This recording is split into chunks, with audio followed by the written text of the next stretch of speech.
Idan dai kana riƙe babban waya wannan bidiyon zai ma amfani domin a cikin wannan bidiyon zan koya ma yanda in ka ba mutum wayanka ko da zai ga wani abu ne ba zai fita a cikin application ɗin da ka bashi ya shiga ma wani ya je yana ma bincike ba. Kusan da yawan mutane in ka ba su wayanka domin su ga wani abu ko ka nuna musu hoto ko wani abu, wani zai fita ya tafi ma message yana duba ma message, wani ya je yana duba ma abubuwa da dai sauransu. To a cikin bidiyon nan zan nuna ma yanda zaka pin ɗin app ɗinka ne, zaka kulle app ɗin in ka bashi babu dama ya fita a ciki sai ya baka zaka cire mai. Kar ku manta kafin mu shiga bidiyon nan ku yi mana like, ku danna mana subscribing, ku danna alamar ƙararrawa saboda mun kawo muku masu abubuwa masu amfani ku gani ku ƙaru da shi.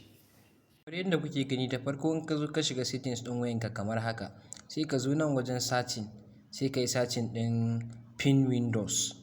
Gashi nan pin windows, in ka yi searching ɗin pin windows ko kuma a wasu wayoyin pin app, amma wasu kuma pin windows. In ka searching ɗin shi gashi nan ya zo, sai ka danna kan shi haka. In ka danna kan pin windows haka zai kawo ka nan, sai ka zo ka gangaro gashi nan inda aka saka pin windows ɗin nan. In naka yana kashe ne sai ka kunna, idan ka kunna shi ka fita ka koma haka. In ka danna nan sai ka zo ka danna kan nan gurin gashi nan ya nuna sai ka sa pin app.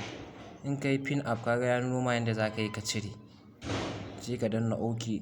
To a cikin app ɗin nan yanzu duk mutum yanda zai yi ba zai iya fita ba, ko ya zai yi ba zai iya fita a cikin app ɗin ba. In kana so ka cire sai ka riƙe nan, sai ka riƙe nan bottle ɗin da nan, sai ka matse shi kamar haka yanda kuke gani.